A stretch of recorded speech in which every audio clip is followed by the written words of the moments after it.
Welcome to From the Trenches, success shortcuts revealed by real-world innovators crushing it right now. I'm your host, Scott Hartley, and we're back with another episode packed with actionable strategies from today's most successful entrepreneurs.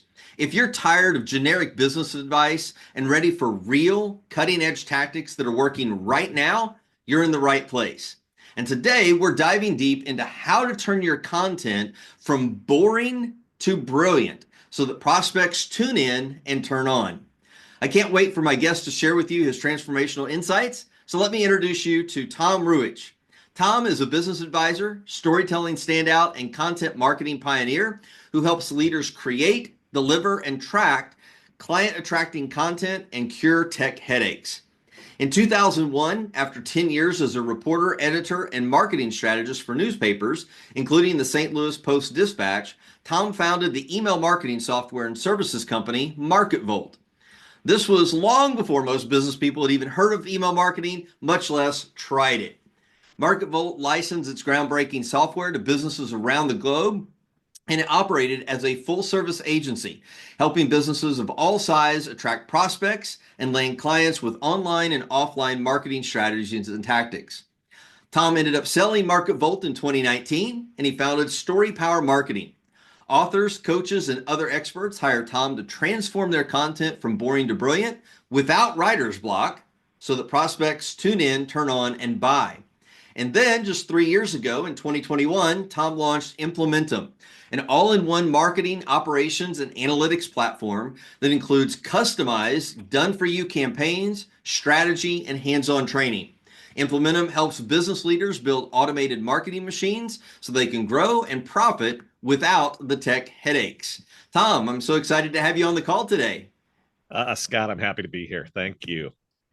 So Tom and I don't think we've talked about this, but you and I have a little bit in common in our background. You were in the newspaper industry, and I kind Yep. of got my start with a lot of writing in the newspaper because when I was in high school, mostly I was doing the design and layout of the newspaper. But hmm our senior year, we had to write an article. And so I went big and was doing an article on Ryan White from Indiana. He's the boy from Indiana that got Sure. AIDS. And I Yeah. was really shooting for the stars because I was wanting to get interviews with Michael Jackson and Phil Donahue. Those didn't pan out, but I did get an interview with Ryan's mom. And then the publisher, our local newspaper, the editor of that loved that story so much he put it on the front page of our local newspaper and then gave me a job, which then I held throughout college. So Oh, way to I go. really Yeah. enjoyed the newspaper industry. I love that story. And putting together the newspaper back in those days, you literally were probably cutting and Yep. pasting strips of paper onto Exactly. onto the Yep. page layouts. Yeah. Yeah. So it was really awesome. So it's really cool to have kind of that commonality there. So well, tell us a little bit about your journey because kind of going from newspaper, being a reporter, an editor, and then you're going into founding an email marketing company, and then Yeah. copywriting. Like you've got a lot of different interests and kind of an interesting journey there. Yeah, and the dots do connect, Scott. Yeah. In the newspaper side, I was involved a lot in trying to retain readers, and in the '90s, that was as the internet was coming in, newspaper industry was beginning to wobble a little bit. That's probably an understatement, but hmm I was working a lot on the online side, really getting familiar with the internet and the potential for the internet and the way that buyers and sellers connect. And it was hmm a natural jump for me to get into the email marketing world at that point because early in the 2000s I saw that the ability for buyers and sellers to have conversations and connect in one-on-one ways hmm that you really didn't have with print advertising was great. And the internet was, I believe then, and of course still believe, that the internet transforms the way that businesses can market. The Yeah. thing that I experienced helping businesses with their marketing for 19 years after I founded this email software company, and it's now going on 25 or 30 years since. The thing that we recognized is that when a business is spinning its wheels with its marketing, they're very quick to chase the shiny tech squirrel. I need Yep. a new fancier piece of software, the latest tech. Or they're very quick to chase the shiny tactic. Teach me a Hmm. fancier funnel, a better trick, a better tactic. Or maybe they're going to chase the shiny tactician. I need a different person to help me implement the tactics, the advertising, the marketing tricks. And the thing that so many businesses failed to do is to look in the mirror and say, well, maybe the reason that I'm spinning my wheels a little bit is the quality of my content. And that's Hmm. especially true for anyone who is packaging their expertise for sale to serve clients. That could be a coach, an author, a professional service provider, such as a financial advisor or a lawyer, because they are paid, and rightly so, for what they know, for their Hmm. expertise. Yep. And so when it comes to marketing, they think that if they dish out a little bit of what they know, here's the difference between a Roth IRA and a traditional IRA, that people will fall at their feet and hire them. And that's the furthest thing from the truth. Yep. The reality that we began to teach our clients going back now many, many years is that information is not enough. You Yeah. have to provide information and entertainment. You have to make the content captivating. And that's Hmm. where storytelling comes in. If you can share valuable information, but do so in an entertaining and story powered way, Hmm. then people are going to lean in, tune in, turn on, and ultimately follow you, respect you, like you, and buy from you. Yeah. And really, that's kind of an age-old philosophy, right? Is, Yeah, everything, I mean, if you look at the Bible, how many parables are in the Bible? Those are all stories, right? To help people exactly. understand and really grasp and have an interest in whatever the topic actually is. So why Yeah, not, do that in our marketing and in our businesses? exactly. I mean, I often will refer to how we're creating emails as parables or fables, Hmm. stories with a lesson. Yeah. And the business people who stand on high and lecture, you know, here is a delegation is a very important business skill. Here are 5 tips to delegate. If you just blah blah blah with tips and here's what I know, people tune in and move on. And that's especially true now with AI, because it's so easy to say, Yeah. hey, AI, give me a few tips about topic X, and then spit it out. You don't separate yourself Right. unless you can create that entertaining, story powered, authentic Hmm. content that reflects you, your personality, your point of view. It draws people in and it gets them to pay attention. Yeah. A lot of people, I know when I've had conversations with people, it's like, hey, you really need to make your emails more inviting and engaging so that people actually open them, read them, and get all the way to the bottom so they take the action that you want, because Yeah. the engagement's now most important with emails. But a lot of people, you're like, well, I'm not a creative writer. Yeah. Or, I don't know how to share a story, or how do I tie this into the topic that I want? What's some of the advice that you would give to kind of those objections that people might have? It's the most common objection that I hear. Oh, Tom, you're a creative genius. Easy for you to say. I'm not a creative genius. They think they need to summon the muse. They sit in front of a computer with a blank screen and they wait for the creative magic to flow, and then they get frustrated because it doesn't flow. Hmm. Well, there's a great marketing guy, advertising guy, copywriter from the 20th century named Eugene Schwartz. And Eugene Schwartz made millions of dollars for himself and for his clients, writing some of the greatest ads ever. And Eugene Schwartz says that he never suffered from writer's block. And I Hmm. believe him. Why would Yeah. he make that up? Eugene Schwartz never suffered from writer's block. And the quote that I think explains this best that Schwartz said is, copy is not written, copy is assembled. Mm. And I love that concept, and I have adopted it and evolved it for the 21st century, for email, for social posts, and so forth. The Hmm. whole idea is that if you gather the building blocks, which is a systematic process, it's a process that anyone can learn. It's not creative magic. If Mm-hmm. you gather the building blocks and then assemble them in familiar structures, emails, social posts, videos, presentation decks, you can create captivating content. The challenge or the question is, well, what is it that I'm going to gather? What is the system, and what Right. is it that I'm going to gather?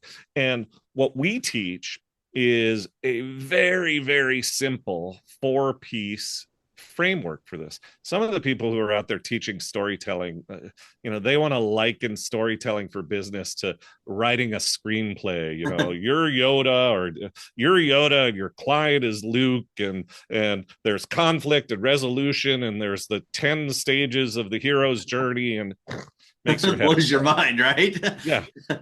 Yeah, I don't want to keep track of 10 stages of this or the 9 elements of that just to write a friggin' email. Let alone just have the And one plot and then you need a subplot for it, yeah, right? yeah, exactly. And so 4 things to remember. PLAN, plan framework. The P stands for promise. When we are sharing content, there is either an explicit or an implicit promise, a transformation. This is why someone should pay attention. This is the Mm-hmm. journey that we're telling clients or prospects that they can take. So let's take the example of I mentioned, here are 5 tips to delegate more effectively. Mm-hmm. We were working with an executive coach who kind of wrote that email, that blog post. Here are the ways to delegate. And what we ultimately said to her is, well, what's the promise? Why is anyone going to care? Mm-hmm. Okay. And the promise is escape the hamster wheel. Don't carry the weight of the world on your shoulders. Be able to get away from the office. That's what she sells. That's the Mm-hmm. promise. Okay. Well, what is the lesson? The lesson, PL, promised lesson. The lesson is the means to the end. How do I achieve the promise? Well, Mm-hmm. in the case of the executive coach, the lesson is delegate effectively. Here are 5 ways to do it. That's the Mm-hmm. lesson. Okay. And what most experts do is they just dive right into the lesson. Here's a very important thing that you need to know. And they never evoke the promise. And so nobody cares, and they yawn and they move on and they tune out. Yep. But ultimately, even if you know your promise and your lesson, it's not enough to say, okay, business owner, you all want to escape the hamster wheel and work less and have less stress and so on and so forth. I'm going to teach you how. Delegate. Here are 5 tips. That's still kind of boring, and Yeah. it's not captivating. But what if you could weave into the delivery of the promise and lesson an anecdote, a story, something that has character and characters? Mm-hmm. And in the case of this executive coach, she had a bunch of them at her fingertips: client stories from her own life, stories she could draw from movies or television or books she'd read. And the Mm-hmm. one that we worked with first was a story of a business owner who in 20 years of owning his business had never taken a vacation longer than a long weekend, Wow. because he feared that if he left, that all hell would break loose, Mm-hmm. the place would fall apart, that he'd get phone calls while he was on vacation. So the blog post or email, it was an email first, a blog post second. The subject line was how a stressed out owner let go and got away. Hmm. Okay. There's a story in that subject line alone, a Yeah. journey from stress to relief, from feeling stuck to being unstuck. And the email opens with her telling the story. I know a business owner who never took a vacation longer than a 4-day long weekend vacation. He feared, the place would fall apart without him, and he was always stressed out. And so he never had that joy of getting away until last year when he finally took a 2-week vacation, loved it, everything worked out. So somebody she's trying to reach reads this and they're like, wow, yeah, I'm stressed out. I'd like to get away. And it doesn't have to be they've never taken a vacation. Maybe they work every Saturday and never get to their kids' little league games. Or maybe they want to play more golf and they're not. Or maybe they want to spend more time with their spouse and they can't.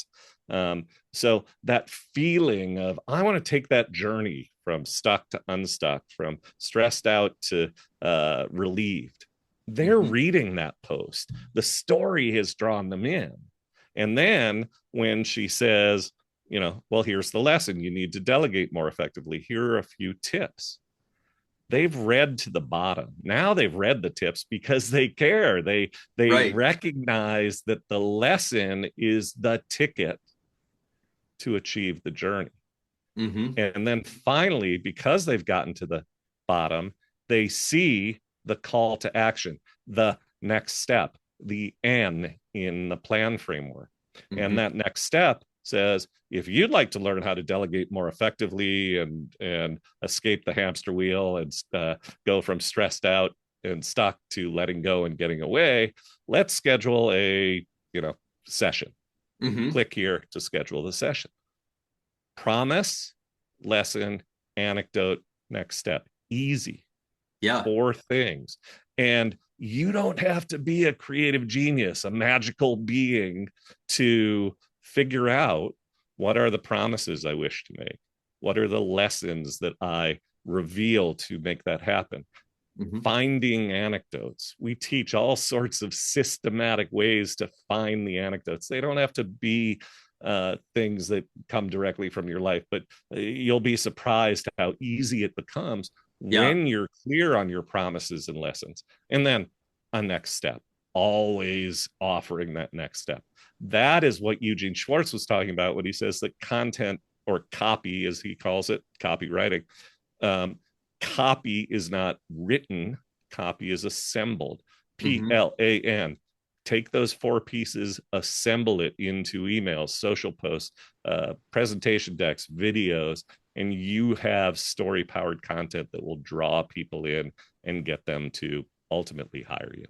Yeah, breaking it down in that way just makes it so simple, because all of us, we have something that we want to share. As business owners, as entrepreneurs, we have things that we want to teach people. The facts. Here's what you need to do. Most of us probably have a next step. What do we want to do? We want them to work with us, buy our stuff, become a client, schedule a call. Those 2 probably are the easiest things, but it's the first parts of, well, the first one, what's the promise? And then, what is the anecdote? And, for me, something that I try to, to really think about as I'm writing my emails, blog posts, social posts, whatever it is, if I were having a conversation, just like you and I are talking right now, what would I share with you? Just like at the beginning of this podcast episode, you and I had never talked about, us having commonality in the newspaper industry. Right. I just kind of like started spilling that out. That's what you do with a story that you want to include in your email, blog post, or whatever. And then you can kind of like take that once you've gotten it all out and then kind of cut out all the fluff. But it's so easy if you just view it as like, I'm just having a conversation with one person, and now I can distill it down into my written copy that I'm going to disseminate. Yeah, I think you're absolutely right, Scott. And one of the things that we teach is that they're interesting, amusing anecdotes that are happening around you every day. And maybe there are anecdotes that don't even seem that interesting, what I had for lunch today or whatever. You can, when you get accustomed to the systems and the processes, can take almost any anecdote and find a way to connect it back to a promise and a lesson, But that's the key thing. You need to know the promises and the lessons Mm-hmm. in order to make the content compelling and make the content actionable. So Yeah. if you're starting with the next step, I want somebody to sign up for my webinar. Well, you better be able to say why. All right. What why should somebody sign up for the webinar? And behind that answer, as you answer that, you're hopefully evoking some outcome, some Mm-hmm. promise for the client. And then, well, what are you going to teach in that webinar? What are some of the lessons? Well, those lessons probably are means to the end. You're teaching, again, how to delegate so that you can help your client achieve, or your prospect achieve, the promise. So as you begin to think about, well, how does, you might start with the next step, and Mm-hmm. then you begin to think, well, how does this relate to P and L and A? It begins to feel much easier the more that you do it on a consistent, systematic, habitual basis. Yeah. Yeah. I love that plan framework because it just breaks it down into really simple, very distinct blocks that, like you said, you assemble that and boom, you've got whatever the content is that you're wanting to put out. Now, I know that, a hot topic today is about leveraging AI to help Yeah. you, write copy and everything. What's kind of your take on AI? Are you for it? Are you against it? Or what's kind of your view? So I love AI, and I jokingly have a character in a lot of my emails and posts. His name is B-9, B9 question mark. That's his name. Is he benign? Is he not? I believe he's mostly benign. Anyway, but B9 is my GPT powered copywriting robot. And I use ChatGPT. I use Perplexity. I use tools that I have built with the help of a development team and AI partners I have. And Mhm. I'm a big believer in the power of AI for a number of things. But I do not believe that AI should be your easy button ghostwriter. So if somebody says, I'm an executive coach and I want you, ChatGPT, to write an email for me about the importance of delegation, what's going to happen is you're going to get a post that is no different, no better, no more interesting than a million other posts from a million other Yep. um, executive coaches. You need to show up with your personality, your voice, your approach. Okay. And you also, it's very, very important for you to help the robot, help the AI deliver the right information, Hmm. because AI draws from this vast landfill of stuff, or I should just say this vast landscape. And Hmm. this landscape is filled with gold mines, and it's filled with landfills, Yep. gold and garbage. And so what can happen is, if you don't give the AI a framework, Mhm. if you don't control and tell AI, here's the information that I want you to access, as opposed to the vast landscape, landfills, and gold mines. Hmm. If you don't give it context, so here is what I'm trying to accomplish, here are the lessons, here's the next step, and so forth. And if you don't test what it tells you Hmm. or verify what it tells you, you're going to be dishing out stuff that may be good, may not, may work, may not. Hmm. So, what we teach is that you need to focus first on the plan framework: promise, lesson, anecdote, next step. That's a proven framework. Hmm. Okay. And you start with that framework with AI. In fact, we've built apps that, or AI apps that know the plan framework. So you can come into the app and say, well, here's the promise I wish to make today. And here's the lesson that I want to do. Help me find the right anecdote. Now, using my voice, turn that into an email. Mm. Okay. Um, or, hey, I want to have a webinar about topic X. And here is an anecdote that I thought would be good. Which of my promises and lessons might be good? Well, the you've taught the AI what your promises and lessons are. You've controlled the information. So I made an acronym a moment ago that I didn't call out at the moment. I said you have to have framework, F. Mm-hmm. You have to control access, A. You have to give it context, C.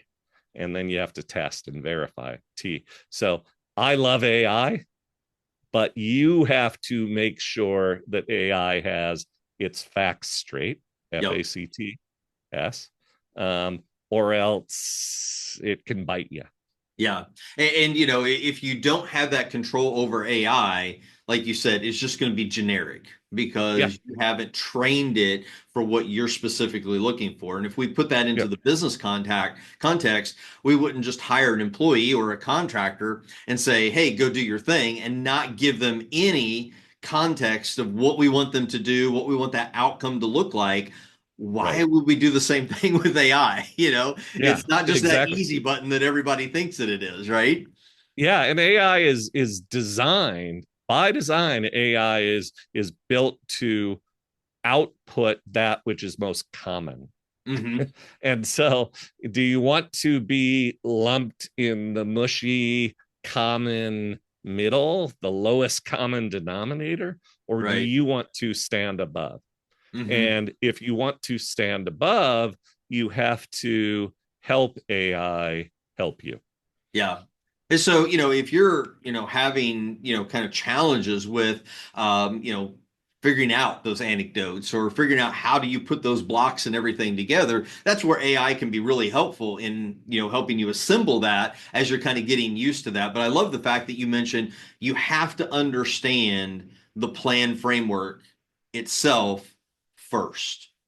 Like Yeah, if you don't have that understanding, AI is not going to automatically do that for you. And I'm in, right. several different groups, and several of them focus on AI, but every single one of those groups emphasizes you need to be the expert. AI is Mhm. not the expert. You as a Right. human are the expert. It's not going to replace that, right? Yeah, yeah.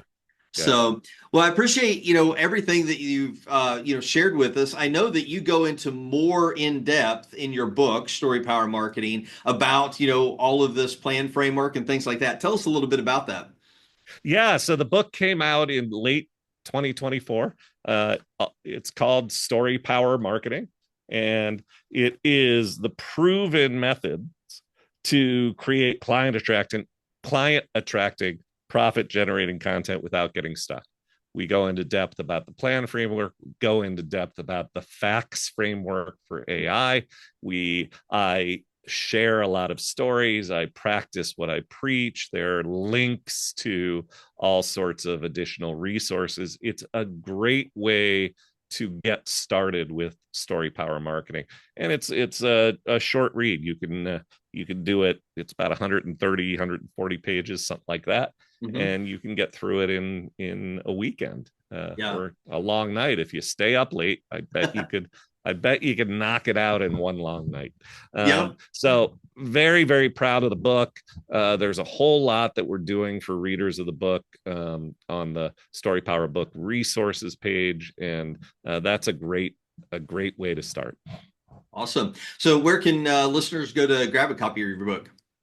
Yeah. So for listeners of this podcast, they can go to yourgiftfromtom.com, yourgiftfromtom.com/Scott.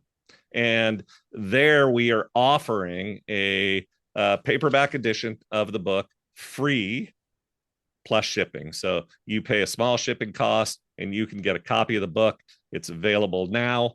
And if you prefer, a Kindle version of the book. You can get it on Amazon, or if you want to pay $19.99 for the paperback instead of free plus shipping, go buy it on Amazon. But you're better off getting it free because there's a whole lot of really cool additional stuff and bonuses that we're giving away with the book if you get it that way, the free plus shipping. So it's your gift from tom.com/Scott. Awesome. Well, I've read the book. It is phenomenal. It really breaks down, that plan and that fact framework, which is really helpful. Again, when you've got this structure, it just helps you implement that going forward once you kind of get that understanding. So really appreciate you offering that as a gift to our listeners. So make sure that you go grab a copy of that. We'll make sure that we have the link in the show notes for you to get that as well. And if you're looking to supercharge your email marketing, check out my book, Hit the Inbox, at hittheinboxbook.com. It's packed with 76 pages of strategies to get your emails landing in inboxes and driving sales. Thanks for tuning in today. If you found value in this episode, please subscribe, rate, and review the podcast on your favorite platform. It helps us reach more entrepreneurs like you. And until next time, keep crushing it in the trenches.